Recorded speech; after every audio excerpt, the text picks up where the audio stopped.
If we take the crash of 2008 as a change in terms of global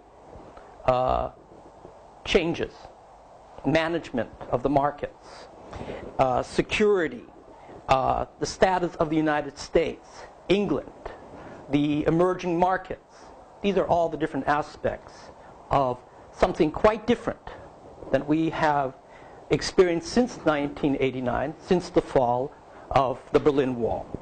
And so one of the fundamental ideas of the late 20th century Americas was the collapse of communism reflected a permanent term in human affairs. This was considered the end of history, meaning that the endless search for alternative forms of government had resulted in the belief that the liberal democratic state was that optimum utopia. And it has been largely accepted by American scholars that global economy was an autonomous outcome of globalization. The geopolitical considerations of the American state in shaping globalization is a vision of endless growth and the commodification of everything. Everything can be sold, everything can be marketed. And this is often set aside in favor of viewing it as a free market utopia, entailing a powerful cultural process of liberation for the masses through consumption. So America's influence since the end of the 19th century has endeavored to spread these ideas of an open capitalist society, the free market, the deregulated market. So with the crash of 2008, an open capitalist society came to a halt. Economic consolidation had begun with economic integration, gaining center stage more and more. Due to the global economic downturn, America is more dependent on other state actors than in 1989, meaning that its foreign relations is directed towards strengthening regionalism and multilateral cooperation, while reconsidering its international role. 2008 is a setback for the United States and for many other industrialized countries. It means that the transformation of this American Lockean heartland, this land of individual freedom, liberties, private property, is at a crossroad of greater cosmopolitan interdependency to tackle the global challenges of the 21st century, which rests on a sound economic pillar. But America has serious structural economic problems, let alone the domestic problem of housing, the financing, Freddie Mae and Fannie Mae. These are trillions of dollars of toxic asset that have not been resolved. So, the question is, what is the geopolitical impact of the crash of 2008? What is the economic outlook today? Leading up to the crash of 2008, emerging market countries like China, India, Brazil, Russia, and Turkey had become a part of a very important part of the globalized community. They became a part of what is known today as the G20, which is heavily responsible for averting a Great Depression, along with the G7, surprisingly, which can be considered as a bunch of emperors without any clothes because of the physical deficits in their own countries. So the economic of power and money has shifted. It's shifted toward the east, towards Asia. And it's replaced, China, for example, has replaced Japan as the second largest economy in this century. So there is a new age of globalization upon us. And in the last 20 years, this new globalization has been a part of our understanding of the world. But the United States, what entered at that time what they called a unipolar moment,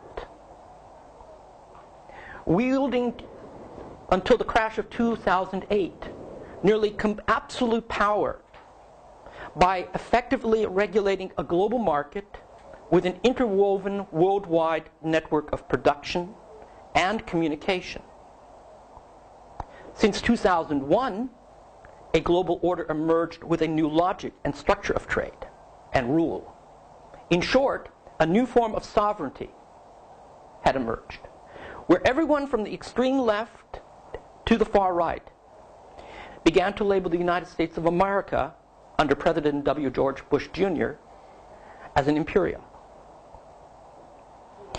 Hannah Arendt wrote in a book dozens of years ago on revolution. She wrote about Rome. She said, "The ambition of Rome was not to subject the whole world to Roman power, but to throw the Roman system of alliances over all countries of the earth." The history of the United States is a history of expansionism, which became a prime instigator or core of an irresistible empire. That is through consumption. That is through the good services of Rotary clubs. That is through the Calvinistic ethics exported to Europe and other parts of the world.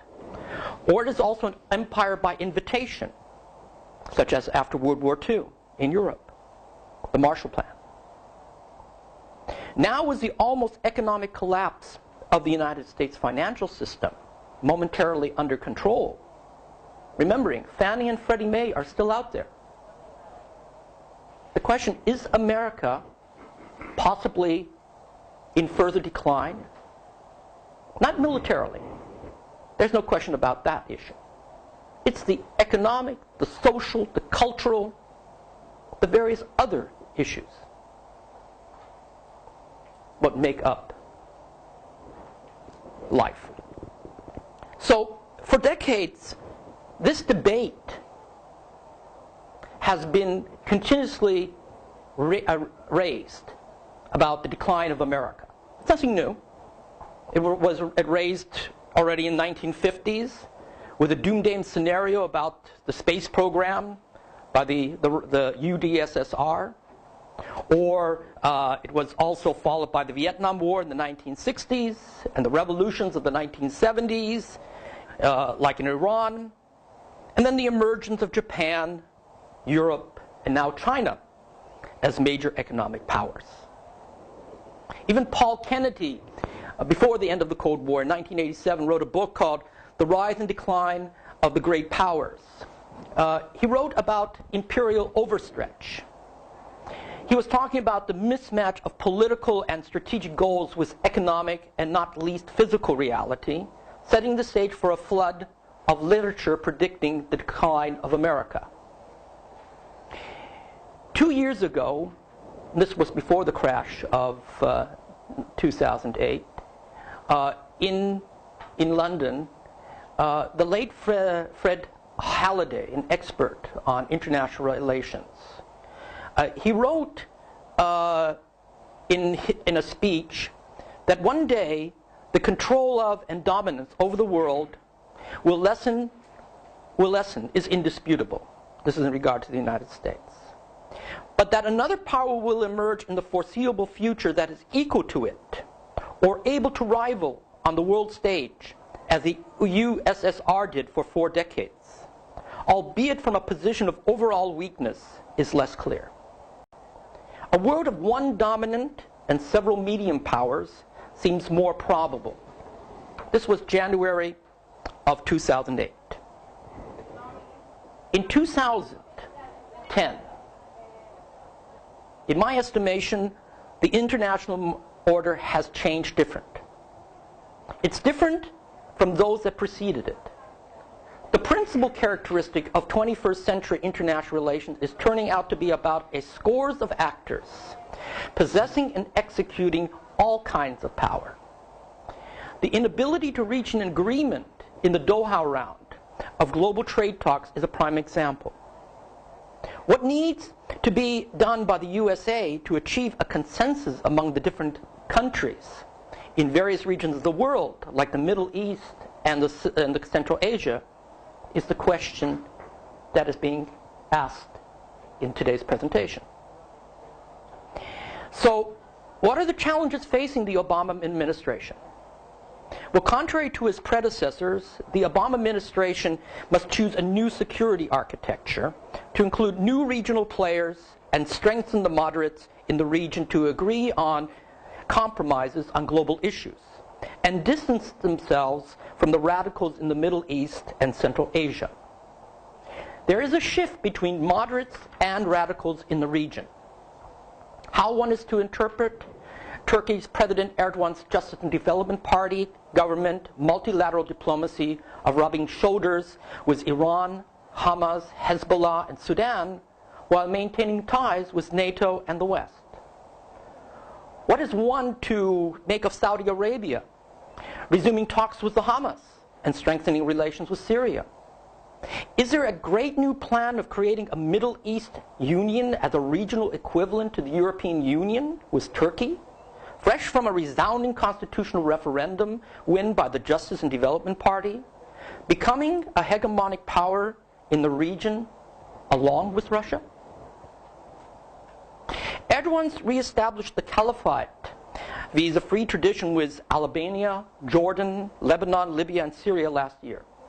In February of this year, the Turkish Culture and Tourism Minister, Erdogan Güney, offered to do likewise with Egypt.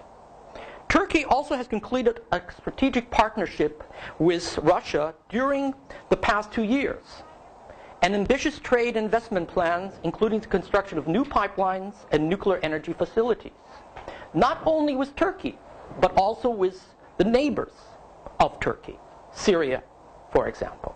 Even Gazprom is making direct investments into Syria.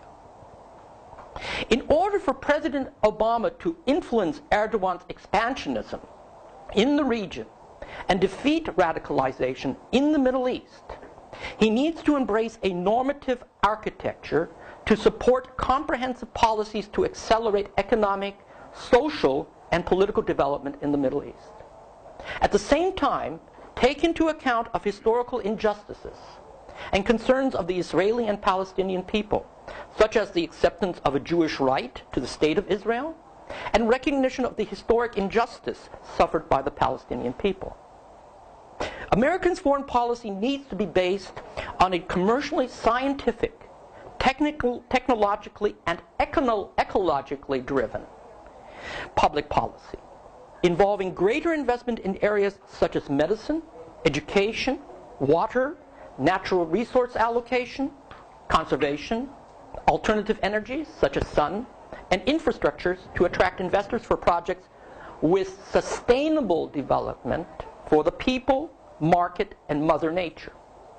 This is a different perspective. The hegemonic power of the USA should not primarily be based on its influence and military power, but on values and respect for international law, to which society of other countries will be attracted to desire to emulate. The United States and its partners need to draft new conventions, treaties, and charters to address the new threats to state sovereignty, like terrorists, that don't fall neatly into existing categories, and how such people shall be treated and prosecuted. Because of the stateless and transnational nature of non-combatants, the United States must collaborate with its partners to construct an international arrangement that prevents nations from exporting their security risks and opens channels for intercommunal dialogue about each other. All these efforts will help defeat radicalization in the Middle East and may drive Erdogan's government to approach countries whose archenemy is the United States of America with less interest. In this complex and turbulent chain of events, the United States has recognized that it can stabilize the emerging world in trying to convince the new rising nations that there are but two choices. There is the choice of giving up some of their own power, as well as America is prepared to do likewise. by accepting a world of diversity and different voices, or having to watch fragmentation through greater nationalism, disintegration of states, and increasing civil unrest in the world. I take, for example, Yemen. I take, for example, Somalia. I take an example of the Congo. And there are others. Even Pakistan is a very volatile example of defragmentation. So power is shifting from the dominance of the USA in the world, causing a change in the nature of the international order. The USA must adapt as well as the world. Another challenge facing the Obama administration is to alter America's decision makers in Congress, to overcome the dominant strands in American foreign policy, which has been the unquestioned assumption that the USA, as torchbearer of liberal democracy and the free market, has the capacity to transform the world in its own image. The revolutionism of the Obama administration is a broad challenge and has still to prove of being able to demonstrate both change in strategy and attitude. There's also one other challenge, and that is the decline of sovereignty, or the decline of the sovereign country. The challenge of a sovereign country is when looking at the economic setbacks in the USA and the emergence around the world of several centers of power, many of them not even being nation states. The Obama administration needs to realize that sovereign states are in the jeopardy of becoming obsolete. Indeed, one of the characteristics of the global world order today is that the nation state has lost its monopoly on power, and in some cases their preeminence as well. Due to the increased fragmentation in the international world order, the Great Recession has caused unequivocal social unrest, with people stigmatizing minorities to correct their economic desolation, be it the estimated 3 million illegal Mexican Americans or Mexican immigrants in the United States, illegal among them, the bigotry displayed in Europe towards the Roma, or a large part of Americans wanting to deny religious tolerance by prohibiting a Muslim center to be opened near Ground Zero in New York, and labeling Muslim diasporas of supporting extremism and unwilling to integrate in European society. Change is needed to calm the growing extremism and domestic unrest in the USA and elsewhere. America is a country founded on the principles of liberties and justice for all. If American foreign policy focused on imbuing its values in meeting the three inherent challenges for America in the 21st century, which are: 1, perception of international law; 2, changing traditional concept of sovereignty; and 3, trading states, model economy, and Mother Nature to be imbued, to be set together. This would probably lead to a moral institutionalism of good governance, which can have far-reaching impact in other regions to use moral persuasion unless its leaders are sophists, making assertions like the Holocaust is a lie. After all, God gave us a tongue as well. And in today's age, with Al Jazeera, CNN, and other NGOs, a good tongue lashing about child labor, inequality of women, discrimination of foreign labor, and so forth and so on, is far more powerful sometimes than sanctions imposed by governments whose own credentials are often are not unblemished. The objective of American foreign policy should be to integrate emerging countries' policies through regionalism and multicultural cooperation, to assume greater responsibility to deal with the increasing non-polarity in the world. but America needs to continue in reassessing its international role and moral standing since the Bush-Cheney era.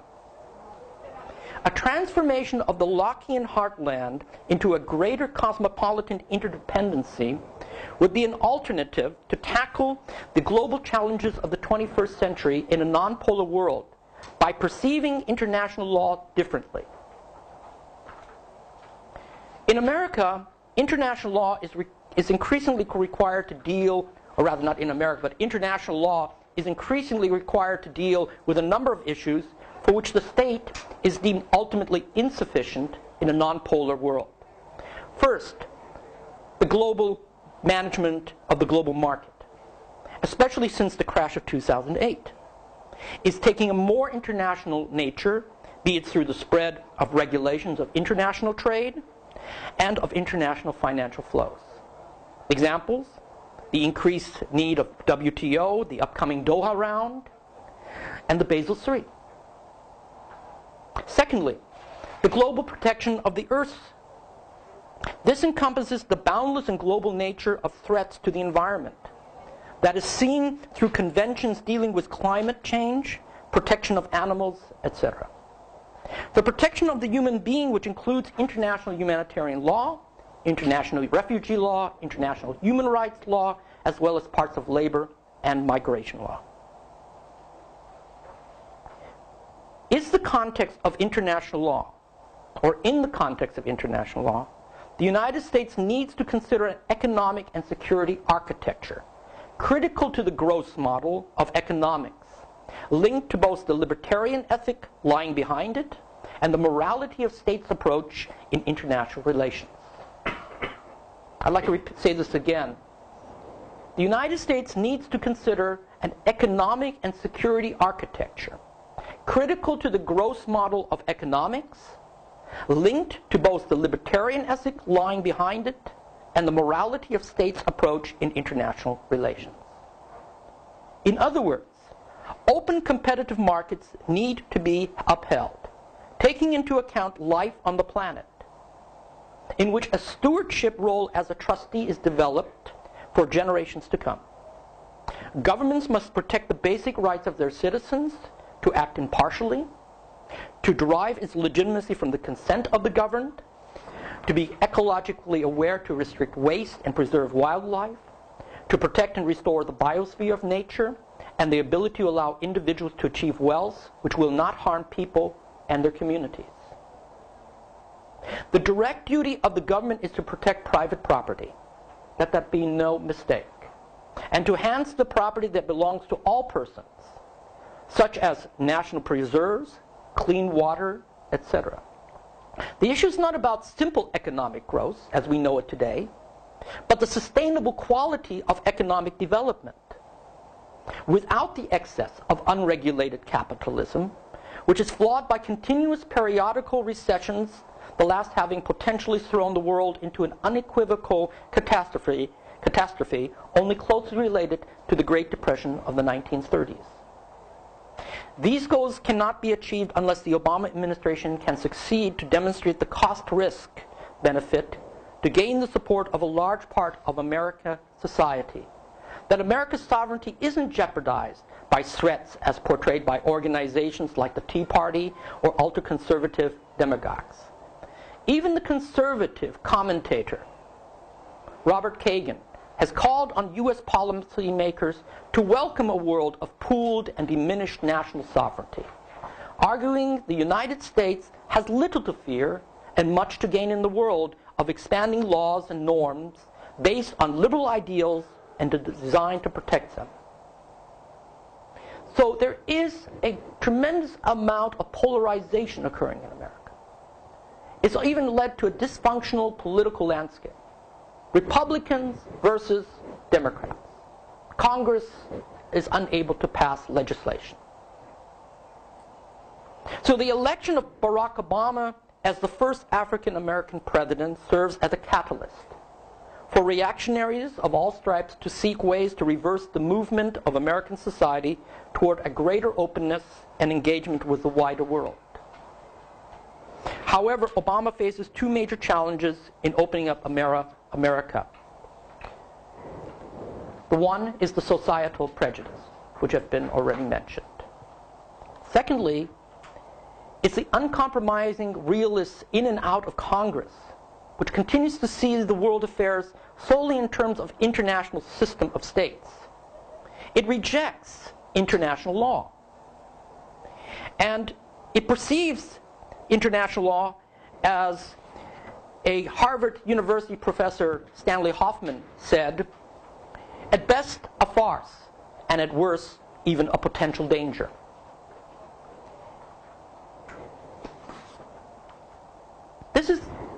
These are the attitudes in America about international law. One of the most well-recognized diplomats in this decade was John Bolton. He was the ambassador of the United States to the United Nations, who completely rejected international law.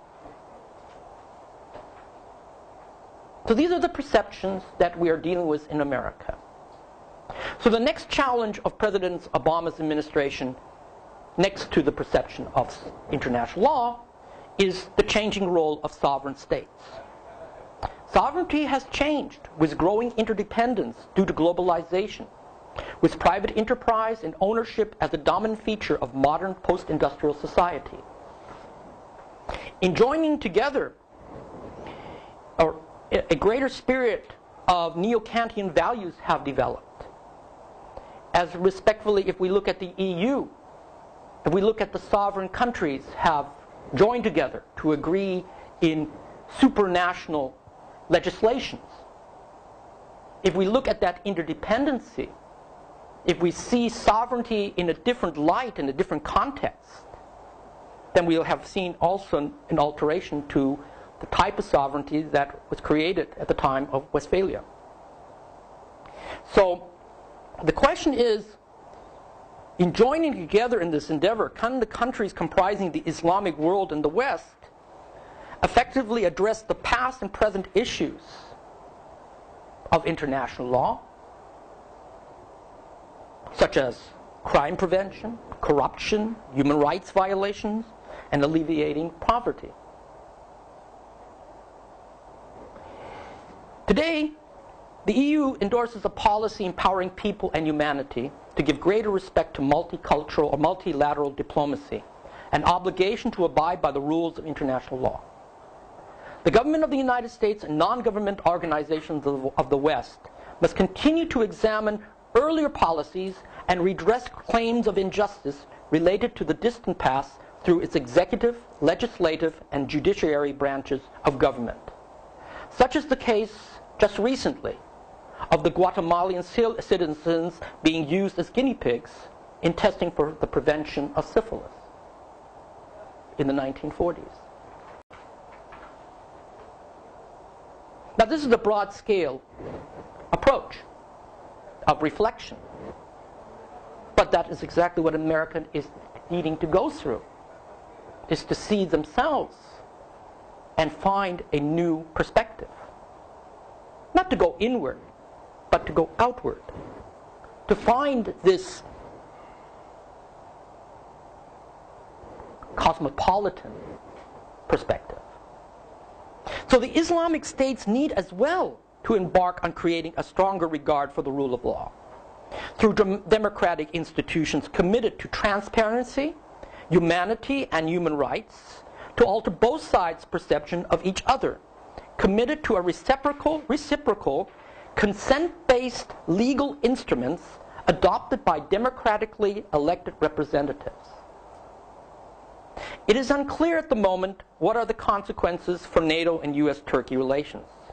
But if Turkey and other Middle East and Central Asian countries are to deal with the non-polarity in the world, it must complete a strategic security plan envisioning a larger alliance of states converging together to stabilize the integrity of the state and civilization against extremists by assuring the same common regard for humanity, international law, and human rights in the region as in the West. The Homeland Security Secretary, Michael Chertoff, points out very clearly, and I'll quote, "The modern international legal order must be predicated on a new principle.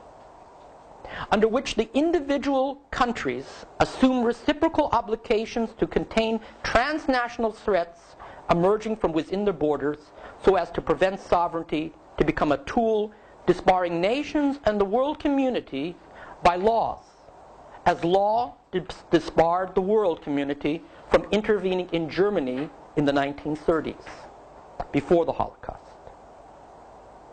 In other words, the reciprocal obligations, as referred by Michael Chertoff, must also include internal reciprocal obligations as well, to assure the principles of self-determination, freedom of expression, and the emergence of a normative entitlement to participate in electoral or other decision-making process. This is democracy. It doesn't have to be liberal democracy or representative democracy, or it could be direct democracy, but it's the transparency that there are more decisions being made through the consensus of the people.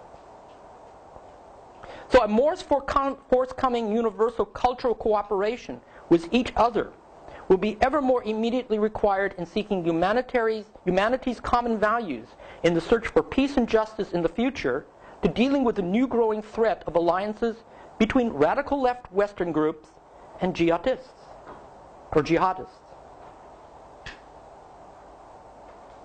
Now, lastly, President Obama needs to focus on maybe the most central and controversial issue.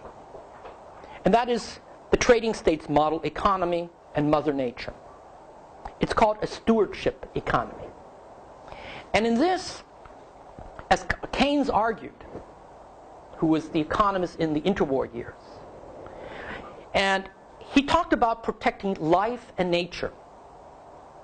And when you're viewing the disruptive effects of unemployment and physical austerity programs, trade wars and other conflicts could be sparked, such as a holy racial crusade in America, as did in the times of Nazi Germany.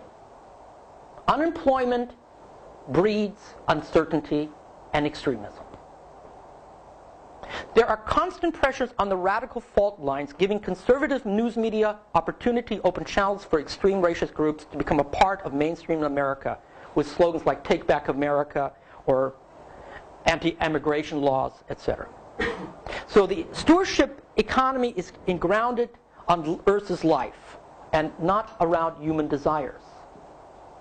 It is a Lockean-based economy with individual rights and protection of property, but has resource availability built into its analysis of the economy, where the idea that an indivisible hand can be an equitable system of distribution needs to be modified to prevent ultimately the development of war and civil unrest in the 21st century.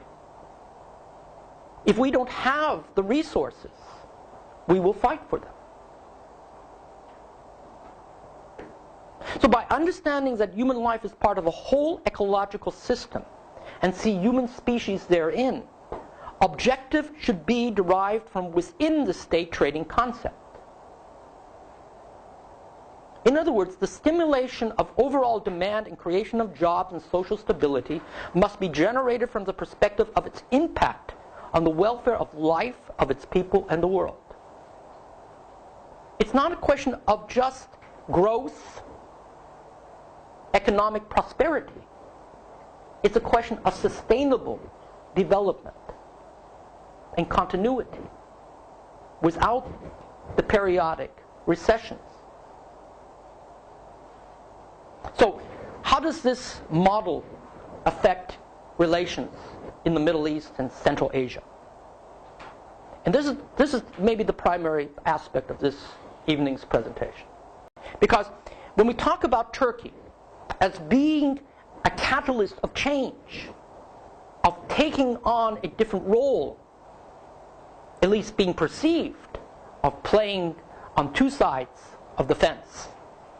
The question is, can Turkey's ambition as a regional power be inspired by America to participate in such an organization with a different perception of international law, with a changing traditional concept of sovereignty, and a trading states model economy which is focused on the mother economy, or the mother nature, on the resources and its people. Greater sensitivity.